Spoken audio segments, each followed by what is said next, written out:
김종철의 비즈니스 언프렌들리. 네. 새해가 돼도 우리는 비즈니스에 프렌들리하지 못하게 살아야만 하는 것일까요? 오늘도 어김없이 굉장히 오랜만에 김종철 오마이뉴스 경제부장님 나오셨습니다. 어서 오세요. 네, 반갑습니다. 네. 새해 복 많이 받으세요. 네, 새해 첫 방송이죠. 네. 예. 연말에 저희가 경제 이슈를 네. 다뤄달라는 요구는 굉장히 많았는데 네. 워낙 최순실 아주머니 때문에 막 틈이 없어요. 너무 다를 게 많아가지고 국조화했죠. 막 그래가지고 이제야 여러분들께 김종철 부장님을 만나 뵙게 해드려서 정말 송구합니다. 아닙니다. 어디서 보고 계세요? 우리 김종철 부장님 오랜만에 나오셨는데요. 저 출석 체크 한번 해주시고 그리고 날씨 뭐 먹는 거 사진 아낌없이 팍팍 쏴주시기 바랍니다. 좋아요, 구독하기 여러분. 그다음에 이제 공유하기 이거 꼭 눌러주시기 바랍니다. 잘 지내셨죠? 네, 잘 지냈습니다. 네. 혼자만 잘 산 거예요? 네. 요즘은 혼밥이 유행이더라고요. 대통령도 혼자만 먹더라고요.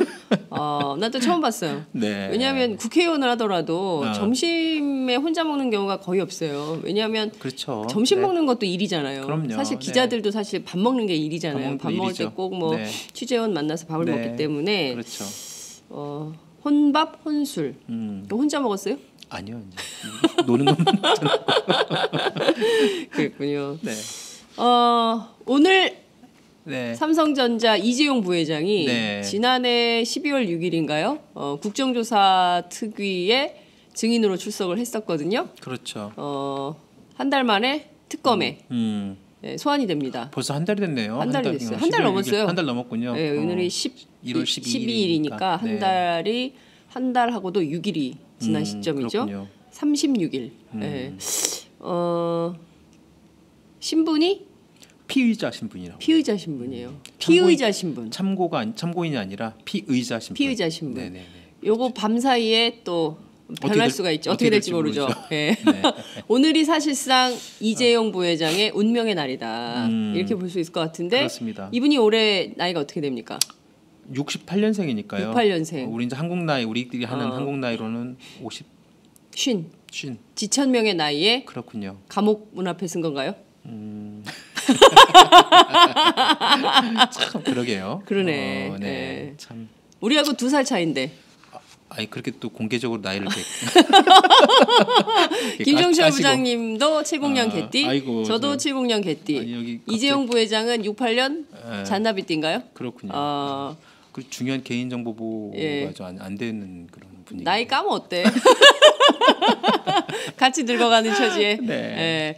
야, 그 대한민국 최고 부자가 드디어 특검 포토라인에 서게 됐습니다. 아침에 봤더니 기자들이 엄청나게 나왔어요.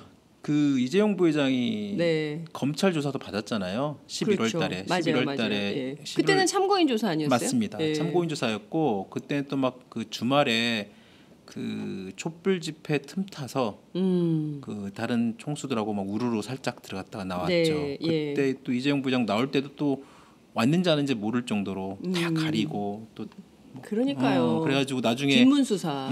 그래서 이제 말이 많았죠. 맞아요. 기자 그 앞에 대기하고 있던 기자들은 그 사진 못 찍고 그 운전기사분, 그러니까. 그 운전기사 뒤에 텐트 쳐놓은 거. 그러니까 그것만 찍어가지고. 그랬죠.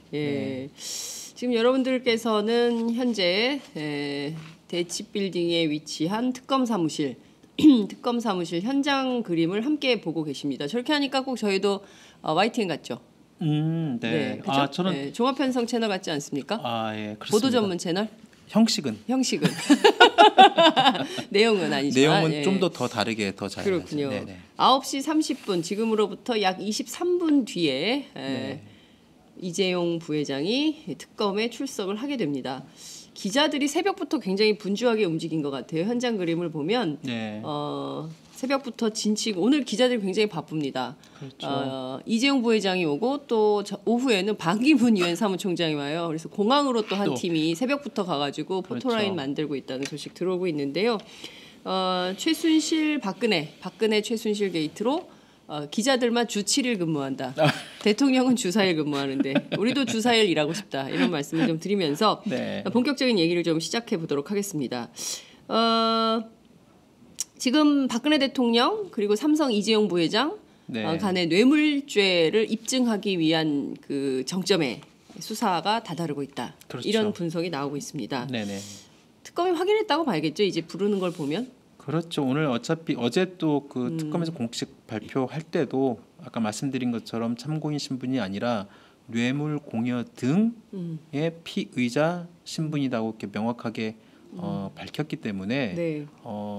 분명히 전과 다른 어떤 위치 신분인 건 확실하고요. 네. 또 그렇게 특검이 언론을 상대로 공개적으로 이렇게 어떤 그 혐의 사실을 구체 확정해서 말할 수 있다고 하는 거는 결국은 자신들이 스스로가 나름대로 했던 여러 가지 정황, 진술, 증거 이런 것들을 확보했다라고 볼 수 있는 것이고요.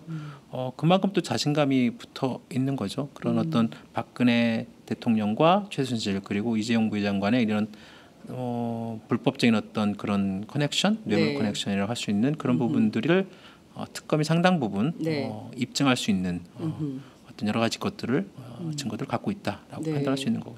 그렇군요. 자, 그 국조특위 회의에 2016년 12월 6일 네. 이재용 부회장이 출석을 했었어요. 네, 그렇죠. 이때 최순실을 모른다. 그리고 그랬죠. 뭘 대가를 바라고 우리가 지원하고 의원님 저희 그런 사람들 아닙니다.라고 주장을 했어요. 위증죄로 고발됐죠. 그렇죠. 이게 이제 어차피 그 여러 가지 이제 그 지금은 핵심은 이제 뇌물죄지만 그렇습니다. 뇌물죄 외로 이제 특검이 이제 그 국회 국정조사 특위에 어제 네. 요청을 했어요. 네, 고발해달라고. 고발해달라고. 네. 예전 다른 어떤 고발해줘. 조윤선 장관도 마찬가지로 그래요. 그랬잖아요. 고발해줘. 네. 네. 특검이 고발해줘. 이게 많아요 요새. 그래서 아마 어차피 이제 국조특위에서는 이제 오늘 오후에 회의를 열어서 아마 그 고발 여부를 이제 막 그 상정해서 아마 검토하고 이제 하겠다는 건데 네. 그 고발 요청서, 위증 고발 요청서를 보면 뇌물이라는 표현이 명확하게 나와 있습니다. 그러니까 뇌물. 그 내용은 위증죄를 고발해달라는 요청서지만 네.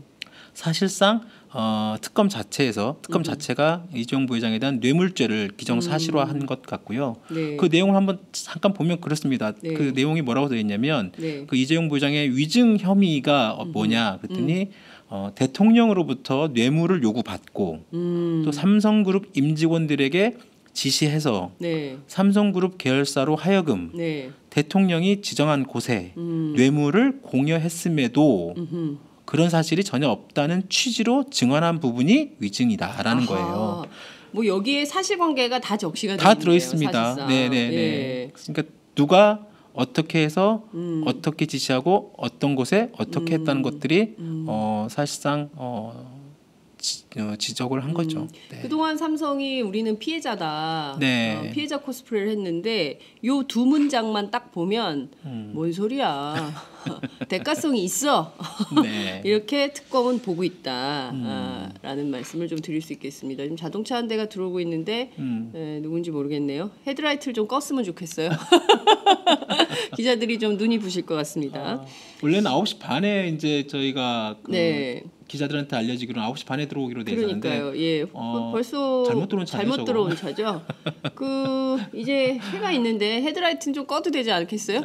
저걸 왜 켜고 오는지. 네. 누구 차입니까? 토요타 프리우스. 도요다. 아버지 말투로 이재용- 도요다. 이재용 차는 아니에요. 아닌 것 같네요. 네. 예, 이재용 부회장 차는 아닌 것 같고. 저 차 잘못 들어왔네. 어떤 아저씨가 잘못 들어온 거 같아요. 좀 머쓱할 것 같아요. 네. 들어왔더니 왜 기자들이 이렇게 많지? 재밌습니다. 그 지금 그 이재용 부회장이 피의자 신분으로 이제 전환이 돼가지고 오늘 네. 특검 출석을 앞두고 있는 상황입니다. 그 얘기를 좀 들여다봐야 될 것 같은데요. 네. 핵심이 이번 게이트 핵심은 여전히 정경유착입니다. 그렇죠. 정치와 경제가 들러붙어가지고 국민들을 등친 사건이다. 이렇게 볼 수 있을 것 같은데요. 어찌됐든 재벌이 자신의 이익을 위해서 박근혜 대통령 권력을 활용한 거예요. 그렇습니다. 그죠? 대통령의 권력을 활용해서 사실상 뇌물로 매수를 했다. 그렇죠. 네, 네. 나쁜 범죄죠. 그렇습니다. 이렇게 하면 안 네. 되는 거죠. 네. 그런데 이 정점에 삼성, 대한민국 최고 기업 애국심까지 막 호소해가지고 엘리엇 손들면 니네는 매국노야. 그렇죠. 뭐 이런 시각까지 막 풍기면서 저희가 그때 그 팟짱 때도 그 얘기했잖아요. 그러니까요. 그 당시 그런 것들. 이게 무슨 그 시장 경제 원리가 아니라 막 그렇죠. 애국심, 국가주의 이런 거를 내세워가지고 막 쌀 돌리고. 그때도 김치는 왜 안 돌렸어? 아마 그때 막 수박 돌리고 그랬잖아요. 수박 돌 여름이었잖아요. 여름에. 그래가지고 그때 그랬죠. 네. 이렇게까지 해서 그랬나 보다 했는데 그래도 여전히 석연치 않은 부분들이 이제 있다. 다 그때 김종철 부장님이 정확하게 네. 지적을 해주셨어요. 그랬는데 알고 봤더니 이런 거리가 이것들이 뒤에서 뇌물을 주고받으면서 이런 짓을 한 거다라는 네. 게 다 드러난 이런 상황인 겁니다. 그렇습니다. 그 얘기를 좀 짚어주세요. 그러니까 이제 그 말씀하신 것처럼 삼성의 경우 지금 여러 가지 뇌물죄에 관련된 그 특검의 수사가 있고요. 네. 솔직히 삼성뿐만 아니라 오늘 아침 조간에 쭉 나왔던 SK의 그 사면과 한겨레 관련된 단독 봤어요.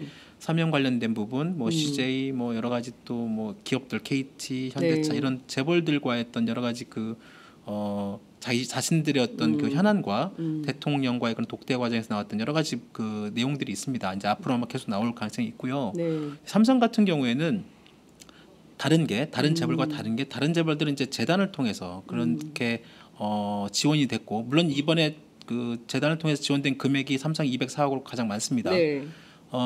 그것도 이제 뇌물로 이제 그 특검은 보고 있지만 그 네. 외로 삼성이 중요한 것은 그동안 저희들이 항상 말씀을 드렸던 재단을 통한 어떤 지원이 아니라 최순실 씨 일가 예. 그 최순실 그 딸인 정유라 조카인 장시호 씨 이런 그 일가의 삼성이 개별적으로 네. 그리고 어떤 대한승마협회라는 어떤 회장사를 또 중간에 또 통해서 네. 물론 여러 가지 그런 것들이 이제 유일하게 삼성만이 최 씨 일가를 직접적으로 그것도 이제 한 수백억 상당의 그 돈을 실제적으로 지원했고 지원할 계획까지 다 세웠던 네. 그런 내용들이 있는 거죠.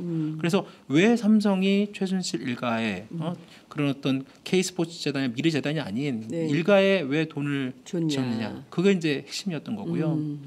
그 배경에는 이재용 부회장이 자기 어떤 경영권을 마무리하기 위해서 삼성물산과 제일모직의 합병을 밀어붙였고 이 과정에서 국민연금을 동원했다는 거죠. 그렇죠. 방금 전에 말씀드린 예, 것처럼. 예. 그리고 특검에서는 삼성이 이 박근혜하고 최순실 이 사이에서 이제 국민연금을 찬성하게끔 네. 찬성표를 던지게끔 어떤 이제 박 대통령이 청와대와 그다음에 보건복지부 그런 어떤 라인을 통해서 네. 홍한선 본부장 맞습니다. 이렇게 라인을 통해서 압력을 행사한 그런 여러 가지 정황들이 또 드러났고요. 예. 또 그렇게 해서 삼성이 국민연금의 찬성표를 얻어서 당연히 이제 그 합병이 성사가 됐고 그에 통해서 이재용 부회장은 그에 따른 삼성이 지배그룹을 확고하게 했고 또 그 과정에서 이제 참여연대나 저번에 밝혔던 것처럼 3조 원 이상의 수익을 얻었다라는 어떤 그런 의혹도 있고요. 네. 그러니까 이제 삼성은 어떻게 보면 이제 뭐 최순실 일가 포함해가지고 네. 재단에 도합 한 400억 내지는 한 500억 사이에 그 정도 돈 주고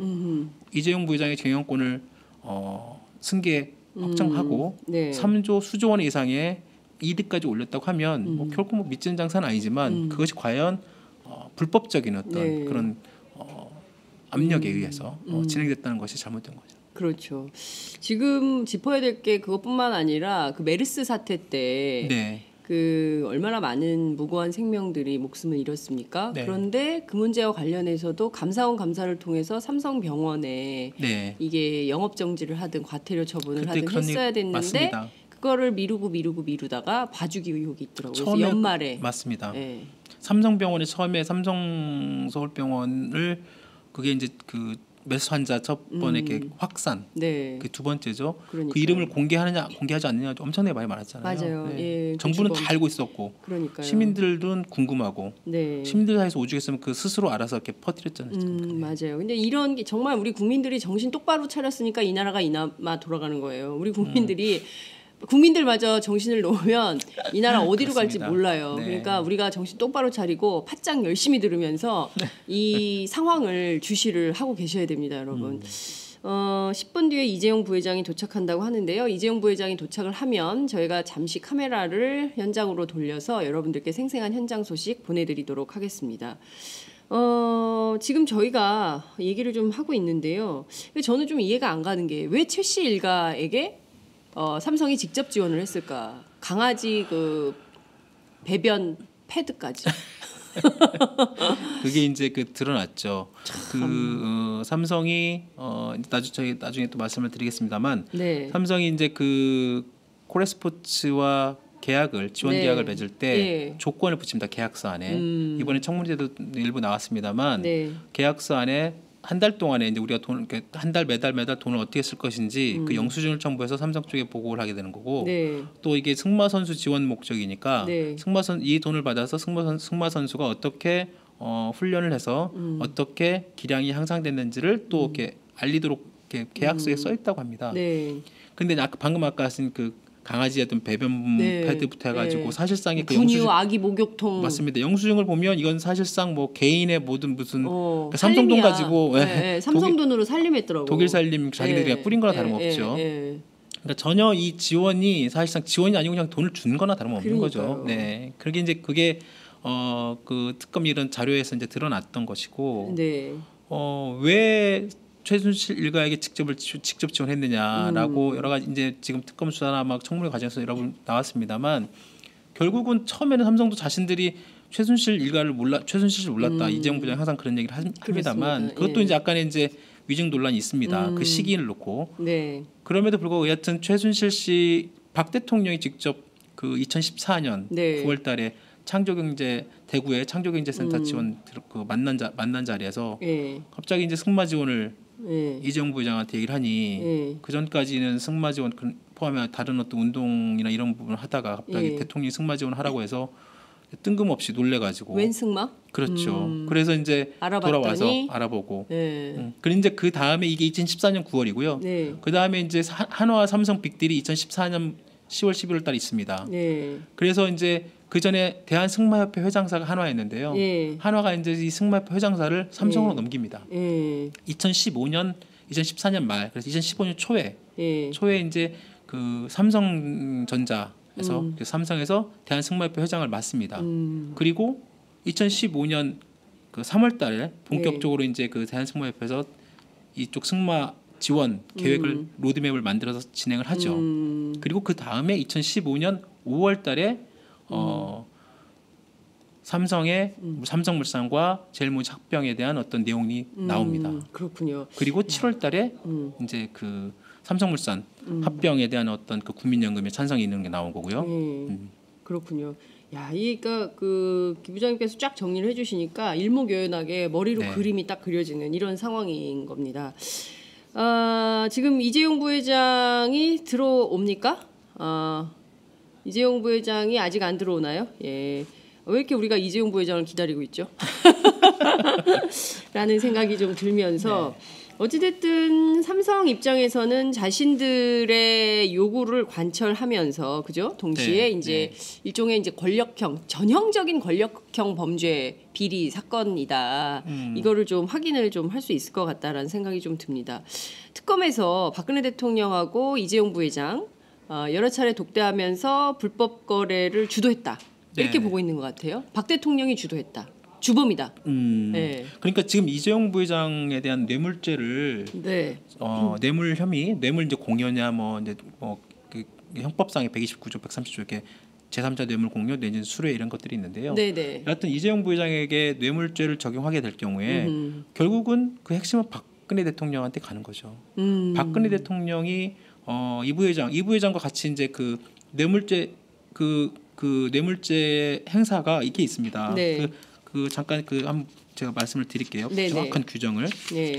뇌물죄 200 우리가 지금 그 오늘 아마 어제 특검에서도 말을 했지만 박근혜 대통령에 대한 뇌물죄는 두 가지 종류 그 수사가 이루어지고 합니다. 그러니까 형법상의 129조를 보면 공무원이 그 공무원 또는 그 중재인이 그 직무에 관해서 뇌물을 수수하거나 수수, 요구 또는 약속한 경우는 그냥 곧바로 수뢰죄, 이게 뇌물죄 거기에 해당이 됩니다. 뇌물수뢰죄. 뇌물수뢰죄입니다. 근데 이제 형법 130조를 보면 지금 아마 이재용 부회장이 여기에 해당될 가능성이 높은데요.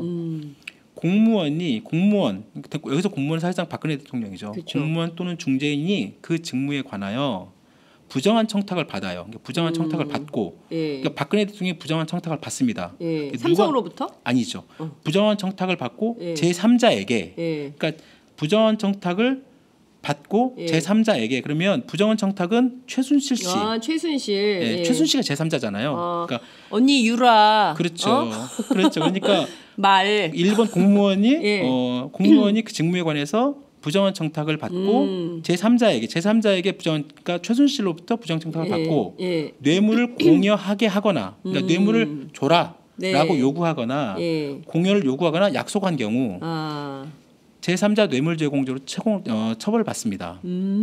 여기서 제3자는? 그렇죠. 여기 제3자는 이제 최순실이고 네. 뇌물을 공여한 사람은 삼성 이재용 부회장은 삼성이잖아요. 네. 그러면 뇌물을 준 사람도 처벌받고 그렇죠. 뇌물을 쌍벌이죠. 받은 공무원인 박근혜 대통령도 처벌이 대상이 되는 거죠. 그러니까 삼성 그 특검은 이 삼성 특히 뇌물을 공여 그리고 박근혜 대통령은 공무원으로서 뇌물을 공여하게 한 거죠. 뇌물을 줘라. 네. 쉽게 말하면 돈을 줘라. 네. 지원을 해라. 예. 라고 얘기한 거죠. 그것이 이제 아까 말씀하신 박근혜 대통령과 이재용 부회장의 세 차례에 걸친 독대 과정에서 지금 나와 있는 정황 여러 가지 얘기들이 있잖아요. 네. 승마협회 승마 유력 선수를 지원해라. 네. 그게 2014년 9월달이었고 네. 10개월 후까지 별로 내용이 없다가 2015년 7월 25일 날 예.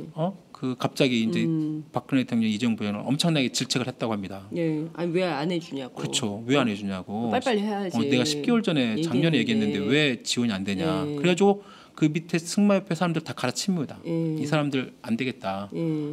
박 대통령이 직접 그 승마협회 회장이나 밑에 전문가 다 갈아치우고 이재용 부회장 그 동안에 2014년 9월달에 그 얘기만 듣고 당연히 승마협회 우리가 맡았으니까 잘 될 줄 알았는데 10개월 동안에 갑자기 딱 만났는데 뭐 경제 그런 얘기는 안 하고 갑자기 왜 승마 돈 지원하느냐고 엄청나게 깨지니까 네. 갑자기 7월 25일 날 독대하고 돌아와서 7월 26일 날 곧바로 그 다음 날 회의를 소집합니다. 그룹에 최시성 부회장, 뭐 장충기 사장, 그다음에 저기 박상진 사장 해가지고 이거 어떻게 된 거냐 대통령께서 이런 얘기를 하는데 이게 왜 지원이 안 됐냐 그래가지고 놀래가지고 거기서 지시를 합니다. 빨리 지원해라. 박상진 사장이 7월 26일 끝나고 곧바로 27일 날 독일로 넘어갑니다. 곧바로. 그러니까요. 네, 그래서 곧바로 가가지고 8월 초에 이제 거기에서 그 노승일 부장이 독일에서 만나가지고 그렇죠. 코어 스포츠 지원 계약을 씁니다. 220억 관련된.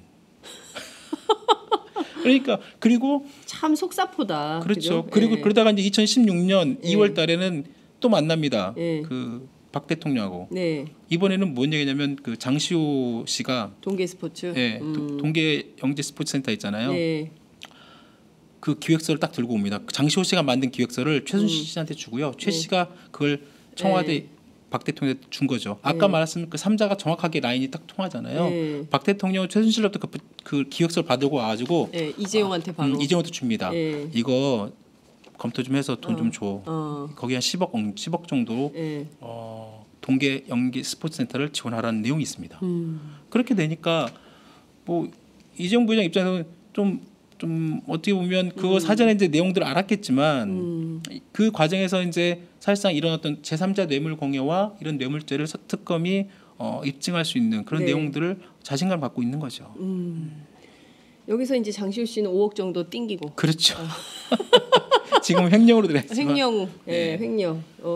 참 이게 그러니까 지금 우리가요 이게 정말 그 드라마나 이런 데서 봤던 것들이 영화에서 봤던 것들이 이게 네. 다 현실로 다 드러나니까 그분들이 그런 영화 보고 직접 현실로 만들었나? 아, 참 알 수가 없다 이런 생각이 좀 듭니다. 네.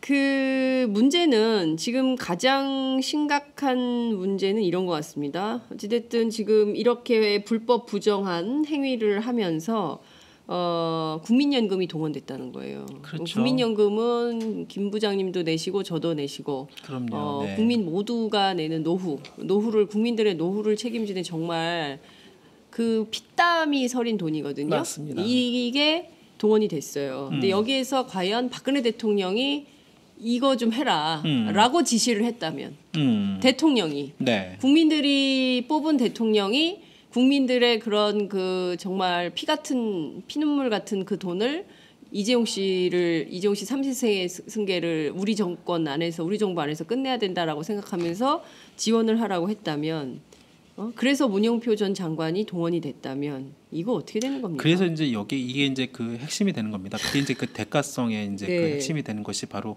그 국민연금이 찬성표를 던지는 과정. 그 과정에서 네. 박근혜 대통령이 과연 자신의 어떤 그런 권력을 네. 부당하게 행사했느냐, 지시했느냐 이것이 이제 그다음에 또 핵심이 되는 거죠. 네. 그 앞에 고리는 이제 뭐 그 최순실, 박근혜, 그다음에 이재용 이렇게 통해서 이 고리는 이미 거의 사실상 입증이 됐는데 그렇죠. 지금 이제 이 국민연금을 통한 이쪽 고리가 있습니다. 예. 국민연금 기금본부장이 있고 그 위에 보건복지부가 있고 그 위에 청와대가 있고 네. 청와대는 이제 그 박근혜 대통령이겠죠. 예. 문영표 전 복지부 장관이나 그 사람들은 그 동안에 청문회에 나와서는 자신은 잠깐 이재용 부회장이 왔네요. 바로 넘겨보도록 하겠습니다. 가 지원 직접 지시하셨습니까? 국민들 노후자금을 강화권 승계에 이용했다는 혐의에 대해서 어떻게 생각하십니까? 박 대통령한테 직접 지시 받은 겁니까? 삼성물산 제일모직 합병 대가였습니까? 지원금? 한 말씀 하시죠. 이게 이재용 부회장의 범죄입니까? 아니면 삼성 임직원들의 범죄입니까? 이번 일로 저희가 좋은 모습을 못 보여드리자 국민들께 정말 송구스럽고 죄송하게 생각하고 있습니다. 다른 글로벌 기업이랑 다르게 삼성만 이런 범죄에 연루가 되는 이유가 뭐라고 생각하시나요? 검찰 수사상에 너무 많이 오르는 거 아닙니까? 이유가 너무 청문회에서 지원 대가성 없다고 하셨는데요. 사실대로 말씀하신 거 맞아요?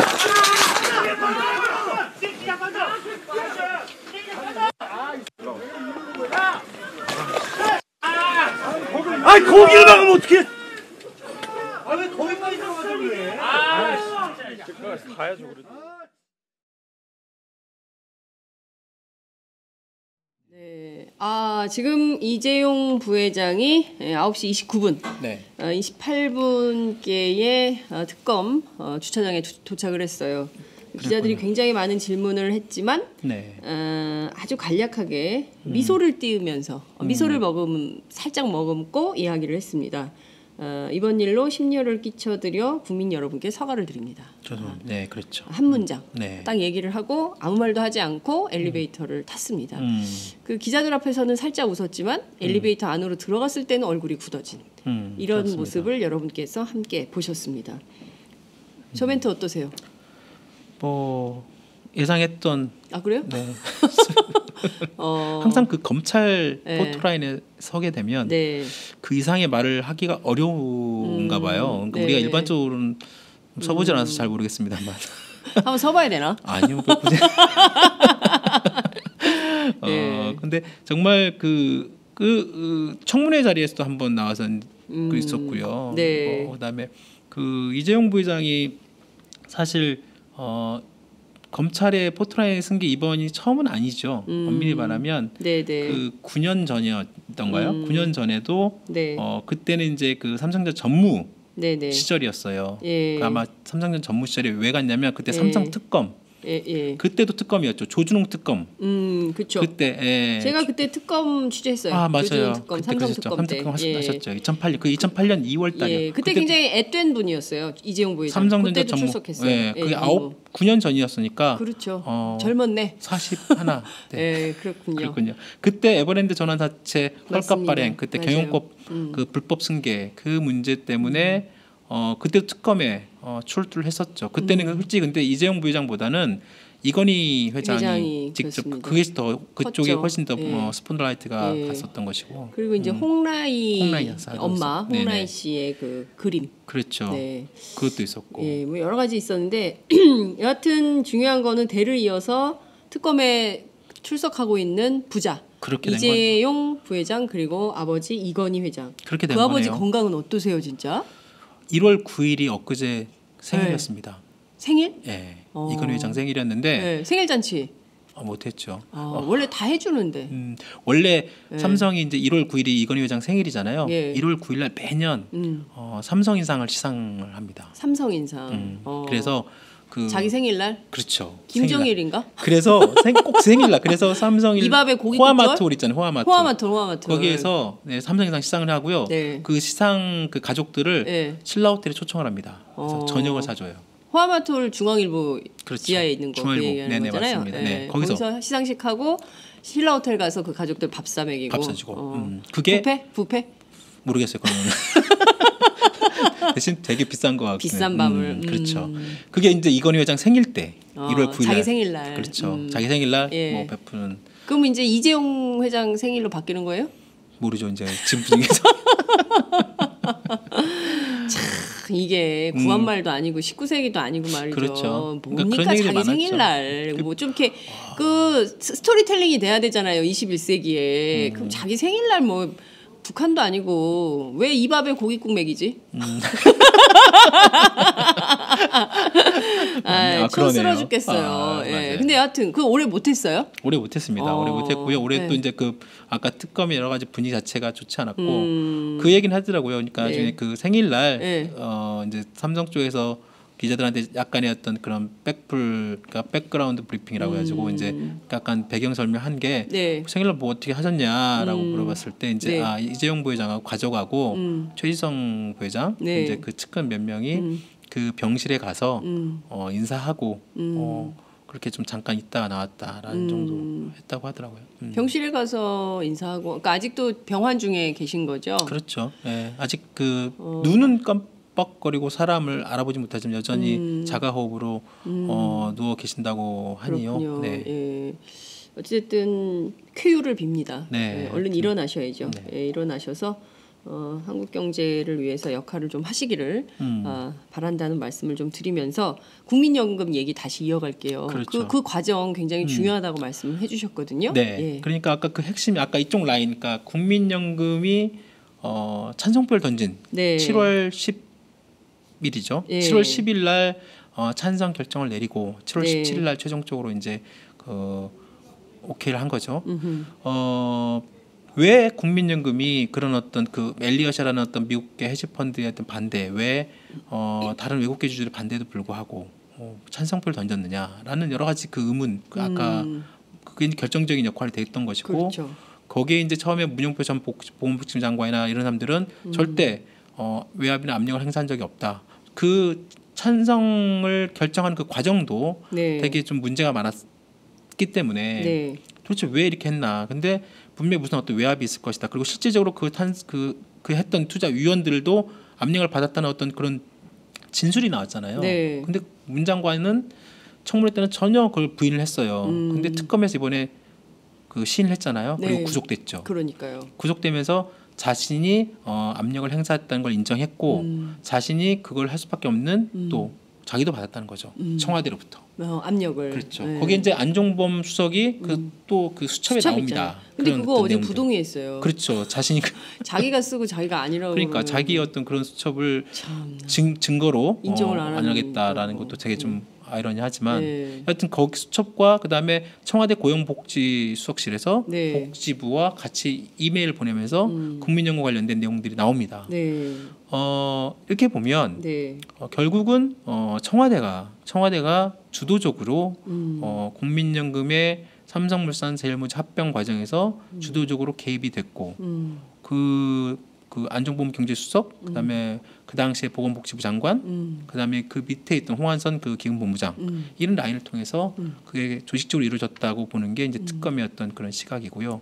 핵심은 과연 박근혜 대통령이 그걸 지시했느냐 라는 것이 이제 입증이 돼야 되겠죠. 저는요 이게 나오면 우리 국민들이 또 한 번 뒤집어진다고 생각해요. 그러니까 지금까지는 사실 정확하게 사실관계가 입증이 되지 않았기 때문에 요 정도로 이렇게 가는 건데요. 네. 대통령이 국민들의 피 같은 돈 다 그 각 가정마다 사실은 우리가 정말 사는 게 힘든 나라잖아요. 네. 집 마련하느라 그럼요. 그냥 네. 허리띠를 졸라매야 되죠.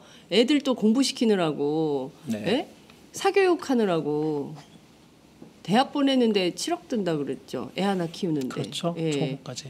그러니까 돈 없으면 애들도 키울 수가 없고요. 요새는 돈 없으면 대학 가기도 힘들어요. 그러니까 이제 아이를 안 낳는 아이를 안 낳고 결혼을 그렇죠. 못 하고 그렇죠. 그래서 헬조선이 됐는데 그렇죠. 대통령이라는 분이 그런 국민들의 피 같은 돈을 전부 한 재벌 대기업 부회장의 3세 승계를 위해 가지고 자기 생일날 삼성인상 수상하는 이런 네. 그런 후진적인 그런 데다가 대통령이 그러니까 그 개념이 없는 거죠. 국민연금이 예. 어떤 돈이라는 어떤 그러니까요. 그런 개념. 대통령조차도 아니 그리고 눈만 뜨면 그리고 입만 열면 뭐 자기는 뭐 국가와 결혼했다 그러고 네. 뭐 국민만 사랑한다 그러고 뭐 이래 뭐 전체 100% 대한민국 만들겠다고 했던 분이 내용적으로는 청와대 딱 앉아가지고 재벌 회장하고 짬짬이해서 네. 이게 뭡니까? 이거는요 그렇죠. 정말 정말 자격이 없는 거예요. 대통령으로서 자격이 없죠. 예, 국민 한 사람 어려운 사람을 먼저 보살펴주고 그런 네, 거 아니겠어요? 맞습니다. 리더라는 게 뭡니까? 그러니까 저희들이 기본적으로 상식적으로 생각했던 당연히 상식적으로 그럴 일이 있어서도 안 되겠지만 네. 있을 거라고 생각지도 않는 일들이 벌어지다 보니까 그러니까 이제 좀 황당하기도 하고 허탈하고 어떻게 이렇게 이런 일이 벌어질까라는 것들이 생각하는 거죠. 요즘 계속 나오는 것들. 그러니까요. 정말 자괴감이 들어요. 그러니까 정말 우리가 이번에 조기 대통령 선거를 하게 되겠죠. 네. 헌법재판소의 결정에 따라서 네, 네. 이번에 정말 잘 뽑아야 됩니다. 누가 사람을 우리가 잘 봐야 돼요. 지난 맞습니다. 2012년 네. 대선 때 우리가 사람을 잘못 봤다면 이번에는 정말 사람을 잘 봐서 정말 그 국민들을 위해서 국민 편에서 이념이고 뭐고 중요하지 않은 것 같아. 좌구 우고 보수고 진보고 뭐고 네. 다 떠나서 정말 국민을 위해서 정치할 사람 그런 사람이 누군지 우리가 잘 검증해서 판단해야 될 것 같다 이런 생각이 좀 듭니다. 저는요. 지금까지는 우리가 이제 특검이 그 바라보는 시각 그리고 지금까지 사실관계로 드러난 것들을 쭉 살펴봤는데요. 네네. 삼성이 어마어마한 회사 아니겠어요? 다국적 네, 기업이고 그럼요. 네. 만만한 회사가 아닌데. 삼성그룹에 속해 있는 법무팀 있잖아요. 네, 그룹 네. 법무팀에 속해 있는 변호사 수가 네. 한 400명이 됩니다. 40명도 아니고 한 400명이 넘습니다. 우리나라 특검 한 3배 몇 배 되는 거예요? 특검이 지금 수사일 검사가 20명이죠. 그렇죠. 수사 검사 20명이고 나머지 뭐 이렇게 수사관. 뭐 하는 거지. 우리나라에서 가장 큰 그 법무법인 네. 변호사를 많이 갖고 있는 법무법인이 예. 김앤장이잖아요. 김앤장. 김앤장이 한 450에서 한 500명 좀 그러니까 거의 우리나라 최대 로펌을 삼성이 하나 또 갖고 있다고 보면 됩니다. 돼요. 인하우스로 그냥 갖고 있다고 보면 됩니다. 근데 물론 이제 이재용 부회장이 이런 어떤 그 개인적인 어떤 뭐 불법적인 이런 것들을 회사의 그런 법무팀이 이용해서는 안 되겠죠. 네. 그것도 엄밀히 말하면 배임의 일종이 될 수 있는데 그렇죠. 업무상 배임이죠. 맞습니다. 근데 이제 그런 개인의 어떤 거 외에 그 400명이 넘는 그 삼성그룹의 법무팀에 소속된 변호사들이 물론 글로벌리한 어떤 그런 기업이기 때문에 여러 가지 국가별로 할 수 있는 소송 그런 것들이 많습니다. 그래서 네. 뭐 규모도 규모이지만 그렇지만 이제 이번에 이런 그 이 사건 내지 이런 그 했을 경우에 물론 400명에 달하는 뭐 어떤 그런 법무팀이 움직이진다고 보지는 않지만 그만큼 그 법조계에 미치는 여러 가지 네트워크나 그다음에 그 사람들과의 그런 관계 특히 법조는 여러 가지 그런 사시와 그다음에 여러 가지 그런 것들이 있지 않습니까? 그런 것들을 봤을 때 삼성이 법조계에 미치는 그런 것들은 어마어마하다고 볼 수도 있죠. 네. 그렇군요. 그러면 삼성은 그 대책을 어떻게 세울까요? 물론 이제 업무상 배임이니까 삼성 법무팀을 활용하지는 않는다 하더라도 이재용 이번 사건, 이재용 부회장의 사건을 다루는 법무 관련 있습니다. 조력자들이 있을 있습니다. 거 그리고 아니겠어요? 그 실제로 그룹 안에서도 그렇게 조력 그 법무팀 운영이 되고 있고요. 네. 변호사들이 팀이 있고 되게 그 치밀하게 네. 그리고 아주 세세하게 준비를 해오고 있는 걸로 알고 있고요. 아까 그 방금 이재용 부장이 포토라인에 섰을 때 그 워딩이나 이런 발언도 다 조율이 된 그런 발언들이고 네. 청문회에서 나와서 했던 발언 역시 다 그런 법무팀의 어떤 조력을 받아서 법무팀의 사전에 어떤 그런 어떤 리허설 포함해 가지고 가상 질문, 가상 여러 가지 것들을 다 준비해서 나온 것이라고 보시면 되고요. 그렇군요. 우선 삼성은 이재용 부회장이 그동안 증인이었고 참고인이었는데 네, 특검에서 피의자 신분으로 부르는데 그거에 대해서 어떤 입장을 좀 밝히고 있어요? 삼성은 이제 그 어제 그 말씀하신 것처럼 뇌물 공여 등의 피의자 신분이라고 특검에서 그 신분을 명확하게 했기 때문에 네. 처음에는 삼성도 그 동안엔 특검 조사는 일정 부분 당연히 있을 거라고 예상을 했지만 네. 공개적으로 피의자 신분으로 조안 조사할 거 그 정도까지는 크게 예상을 못했던 것 같아요. 그러니까 약간 반반이었죠. 설마 뭐 그런 그 제가 이제 그 이번 관련해서 뭐 삼성 쪽 사람들 이렇게 만나서 얘기를 들어보면 네. 그동안에 그 사람들 그쪽의 입장은 꾸준했어요.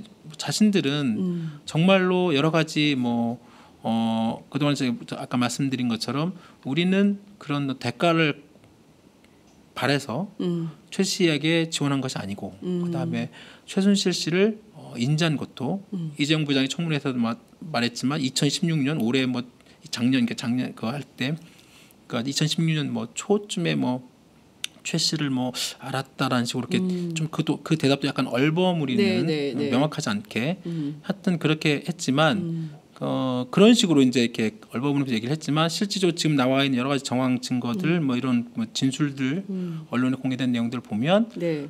상당 부분 그런 이 부회장의 어떤 진술이 거짓일 가능성이 굉장히 높고 또 그래서 이제 이번에 그 특검에서도 네. 그 위증 혐의로 고발을 요청한 것도 다 그렇죠. 거기에 있는 거죠. 네. 그리고 그럼에도 삼성이 최 씨가 왜 지원했느냐라는 그런 거에 대해서는 여전히 자신들은 사실상 공갈 협박에 당한 거다.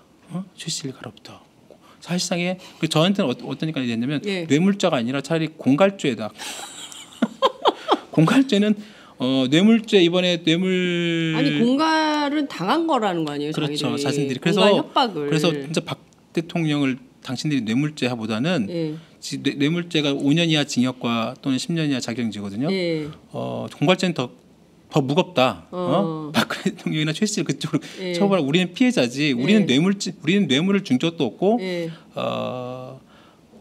어떤 대가를 바래서 돈을 낸 것도 아니다라고 되게, 얘기를 하는 근데 거예요. 좀 코미디인데 공갈. 그렇죠.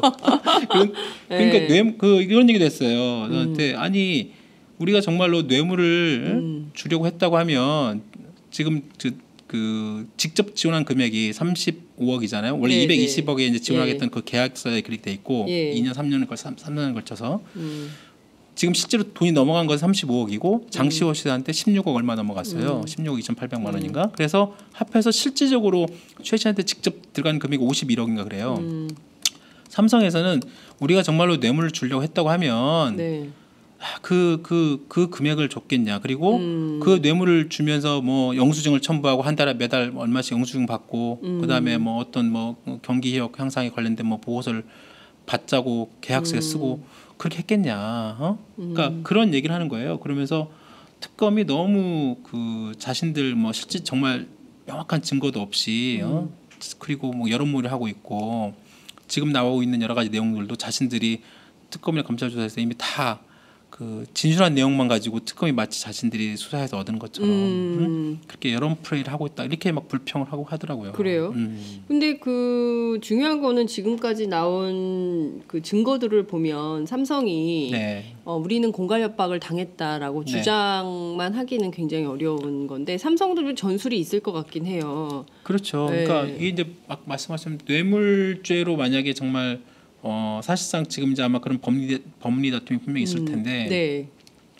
어차피 이제 법정으로 가게 되면 법정은 이제 아까 증거주의잖아요. 네. 기본적으로 그 법원이 해당 어떤 증거로 인정하느냐. 네. 피고와 내지는 검찰과 이쪽 그 고소 피고인 쪽에서 피고 그쪽에서 같이 이제 인정되는 증거 안에서 이제 법원이 채택해가지고 그 증거를 바탕으로 이제 유무죄를 판단할 텐데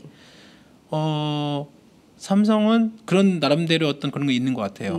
아직 구체적으로 뭐 말은 안 하고 있지만 특검이 명확하고 확정적인 증거를 못 잡았다. 다만 지금 나온 게 되게 많은데. 그러니까 이제 이런 거죠. 뭐 네. 정황상으로 네. 이런 얘기들이 다 있었고, 정황이다. 그렇죠. 진술이고 정황은 사실상 이것이 그 사람의 어떤 기억과 이런 것들이 네. 다를 수 있기 때문에. 근데 어제 장시호 씨가 제출한 그 그렇죠. 태블릿 PC 있잖아요. 태블릿 거기 이메일 100개가 있다는 거예요. 맞아요. 근데 네. 그것이 이제 지금 아마 그 안에 황전무라고 네, 황전무? 삼성전자 그쪽 이제 그 사람 이름이 이메일이 들어 있습니다. 아, 이게 최순실하고 왔다 갔다 했다는 사람이 황전무예요? 그렇습니다. 오. 새롭게 이제 그 바뀌어서 네. 그 황전무 지금 오늘 처음 듣는 얘긴데 지금까지 그렇죠. 안 나왔어요. 특검에서 네. 어제 뭐라고 얘기했냐면 최순실 씨와 메일을 주고받은 사람은 공개하기 어렵다. 그런데 이 사람하고 마지막으로 주고받은 메시지는 더 이상 이 이메일을 쓰지 않는다. 그러니까 이거 폭파한다. 그리고 네, 그렇습니다. 저는 그래서 제3의 태블릿 PC가 있을 수도 있다고 봐요. 왜냐하면 최순실 씨가 끊어서 분절화해가지고 딱 용도가 있는 것 같아요. 맞아요. 그래서 뭐는 뭐 해가지고 삼성과 관련된 건 이걸 해서 끊고 털고 증거인멸 해버리고 그리고 다음 작전 들어갈 때 또 하고 또 탁 털어버리고 이런 스타일의 업무 유형이 있는 거 아닌가 싶은 생각도 드는데 그 사람이 황전무구나. 황성수 전무입니다. 황성수. 네, 황성수 전무. 삼성전자. 삼성전자 무슨 전무예요? 이 사람 그냥 전무예요? 네, 삼성전자 황성수 전무인데요. 이 사람이 대외 협력의 그 스포츠 기획 팀장이에요. 대외 협력. 다 대외 협력 쪽이거든요. 예. 그러니까 이 사람이 이제 그 이번에 그 스포츠 팀장? 네, 스포츠 기획팀장, 기획팀장. 대외 협력. 그러니까 네. 사실상 이게 이름만 대외 협력 스포츠 기획팀장으로 이렇게 있을 뿐이지 사실상 그 이번에 그 최순실 씨 코레 스포츠랑 이 사람이 주도적으로 했다는 그 직책을 받은 것 같아요. 네. 그 아까 말씀하신 그 태블릿 PC에 4명의 사람이 나옵니다. 최순실 씨와 이렇게 이메일을 주고받는 게 한 이메일이 한 100여 개 되는데 네. 거기 데이비드 윤 씨라고 이제 거기 데이비드 윤. 거기 네. 이제 그 독일에서 했던 사람이 있고 그렇죠. 그다음에 노승일 부장이 있고요. 네. 그다음에 박원호라고 그 이 사람이 저기 옛날 대한승마협회 상무. 그래서 삼성과 최 씨를 처음에 중간에 역할을 했던 사람이고요. 네. 그다음에 황성수 삼성 아까 말씀드린 삼성전자 전무 대외 협력 스포츠 기획팀장이 나오는데 여기에서 이제 그 아까 저희들이 이렇게 말씀드린 것 중에 명확한 증거가 없을 것이다라고 삼성이 이렇게 기대를 했던데 이것이 태블릿 PC가 나오기 전 얘기예요. 전 얘기. 예. 예. 그 태블릿 PC가 이제 이게 어제 갑자기 공개가 됐기 때문에 그렇죠. 예. 그 동안에 그 특검에서 공개적으로 어떤 그 뇌물죄를 적용할 수 있는 그러니까 어떤 이재용 부회장을 그동안 소환을 계속 미루고 다른 그 삼성 관련 관계자 그다음에 뭐 국민연금 이런 네. 계속 주변 사람들 계속 부르면서 계속 그런 진술과 정황들을 계속 모았잖아요. 네. 결정적인 증거는 삼성에서 그동안에 없다.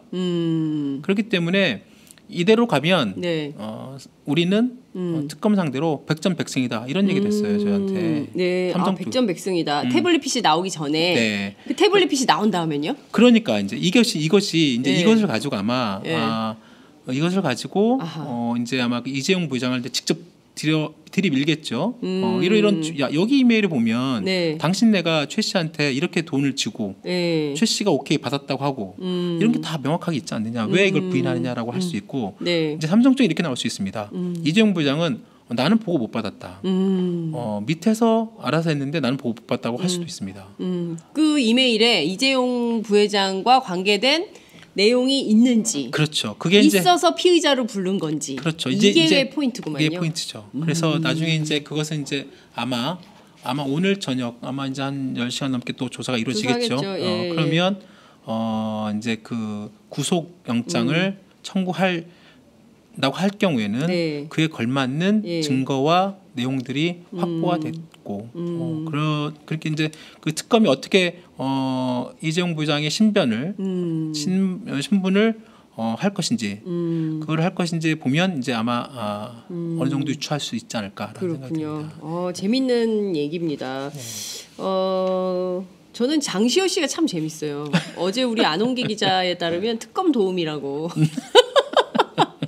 지금 뭐 아이도 아들도 보고 싶고 네. 집에도 가고 싶고 생각해 보니까 내가 너무 많은 덤터기를 쓰고 있는 것 같아가지고 내가 이모 때문에 이게 물론 그러니까. 그동안 잘 저기 했지만 너무 힘들다 생각해가지고 근데 보니까 하나씩 불고 있는 것 같아요. 이모를 얼굴을 못 본다고 그렇게 무서워하면서 그러니까 이모를 무서워하는 경우도 처음 봤어요. 그렇죠. 예. 그런데 근데 그 부분도 지금 변호사로부터 조력을 이제 받고 있는 것 같은데 그러니까 어떤 스탠스가 약간의 이쪽에 지금 뭔가 좀 어그러진 듯한 느낌이에요. 그렇죠. 태블릿 PC가 나온 거 봤을 때 예. 그 동안에는 계속 숨기고 예. 나름대로 방어막을 계속 쳐오다가 예. 물론 특검도 계속 설득하고 여러 가지 이제 했겠죠. 네. 그냥 어느 순간 이제 무너진 거죠. 그리고 이모를 이제 더 이상 믿을 수가 없을 이대로 가던 나도 엄청나게 이제 징역 살겠다 이런 생각이 그런 거죠. 드니까 이제 왜 그런 거 일종의 있잖아요. 경제학에서 플리바게니. 그 죄수의 딜레마라고. 죄수의 딜레마죠. 네, 그런 거 예. 있잖아요. 두 사람을 앉혀놓고 예. 둘 다 같이 예. 똑같이 입장을 숨기거나 예. 밝히거나 그러면 없는데 서로 못 믿는 거죠. 그렇죠. 이모가 나에 대해서 또 뭐라고 한 거 아니야라는 그러니까요. 어떤 의심. 예. 결국은 그래서 다 풀게 되는 그런 게 그렇죠. 있죠. 정봉주 의원이 그러더라고요. 감옥 가면 다 무너진다. 감옥 가면 무너지게 돼 있다. 이런 얘기를 해서 이거는 감옥 갔다 온 사람만 안다. 그런 얘기를 정봉주 하던데요. 갔다 오셨죠, 네, 한번. 정봉주 의원이 그 재밌는 얘기를 많이 했어요. 근데 네. 제가 보기에는 그 실제로 장시호 씨가 특검의 도우미로서 상당히 많은 이제 특히 이제 그 최순실 씨가 독일에서 장시호 씨한테 야 이거 갖고 네가 좀 갖고 있어라고 했을 때 중요한 것 중에 하나가 태블릿 PC 그리고 또 하나 이제 금고. 그렇죠. 이 금고의 비밀번호를 장시호가 알고 있을 것이다. 그리고 그 금고가 열리는 순간 판도라의 또 다른 상자가 열린다. 그 안에 엄청난 최태민 일가 여러 가지 재산 목록이 그렇죠. 나오겠죠. 재산 목록이 나오는데 오늘 그 한국일보 보도에 보면은 그 최순실 씨의 의붓 오빠인 네. 최재석 씨가 인터뷰를 맞습니다. 길게 했더라고요. 그래서 맞습니다. 그게 이제 이 사태가 결국에는 그 박정희 전 대통령의 통치자금, 뭐 도자기, 뭐 스위스 계좌도 나오던데. 스위스 계좌. 네. 그러니까 그리고 이 돈은 내 돈이 아니라고 그랬다는 거 아니에요, 맞아요, 최태민 맞아요. 씨가. 네. 그래서 이거를 최재석 아들에게 줄 수 없다고 그러고 아버지가 의문의 죽음을 당했고. 그렇죠. 그거는 임순희, 그 다섯 번째 최순실의 엄마죠. 주사 바늘에 꽂아가지고 독살했을 가능성이 있다. 이런 얘기까지 지금 나온 상황입니다. 근데 그럴 법한. 네. 왜냐면 우리가 영화나 드라마에서 많이 봤기 때문에 네, 그럴 네. 법한. 네. 근데 이제 두 분 다 고인이 되셨어요. 임순희 씨는 2003년에 사망했고 네. 최태민 씨도 이미 고인이 돼 있죠. 그 자제분들이 지금 이렇게 하는데. 그 최재석 씨의 주장에 따르면 이제 이게 진실이 밝혀져야 되고 더 이상 이런 사람이 권력을 가져서는 안 된다. 이 청산돼야 된다 이런 주장을 하고 있습니다. 이 드라마 어떻게 종결됐지? 진짜 앞으로 우리 근데 역사가 정말 21세기에 네. 정말 그 아직까지 그 옛날 그 1970년대, 60년대, 70년대 그런 잔재들이 네. 이게 이어오면서 그 밑에 있는 자녀들의 어떤 나쁜 그 선례 내지 영향이 미친 거잖아요. 그러니까요. 결국 장시호, 그다음에 정유라, 또 근데 정유라 씨 아들 또 아들도 있지 않습니까? 예. 그 정말 그 아들은 또 나중에 클 때 어떻게 크겠습니까? 그거를 이제 예. 안고 또 커가야 될 텐데 그런 거 보면 정말 그 참 어른들이 잘못한 게 큰 거죠. 그리고 아까 말씀하신 것처럼 장시호 씨가 어떻게 보면 생각을 빨리 잘 먹은 걸 수도 있어요. 현명한 것일 수도 맞아요. 있어요. 어떻게 예. 보면 이 전체 큰 판에서 네. 자신이 잘못한 거죠. 횡령하고 뭐 돈 잘못하고 하는 거 자신이 그런 거에 비하면 그러니까 빨리 자신이 알고 있는 걸 모든 걸 고백하고 죄값 치르고 다시 시작하는 게 낫지. 여기서 뭘 숨기고 뭐 그러니까요. 적당하게 뭐 예. 받고 뭐 분명히 그랬겠죠. 최순실 쪽에 있던 그런 조력은 너가 이 정도 선까지만 불고 하면 적당하게 뭐 1년이든 뭐 하면 넌 곧바로 또 너의 갖고 있는 재산을 가지고 뭐 잘 살 수 있을 거라고 뭐 했겠지만 예.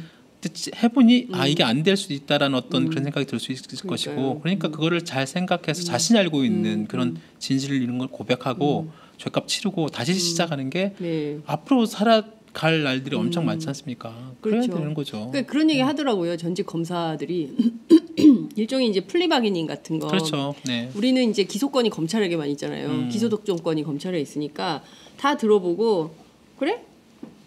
그 죄? 어떤 걸로 할게.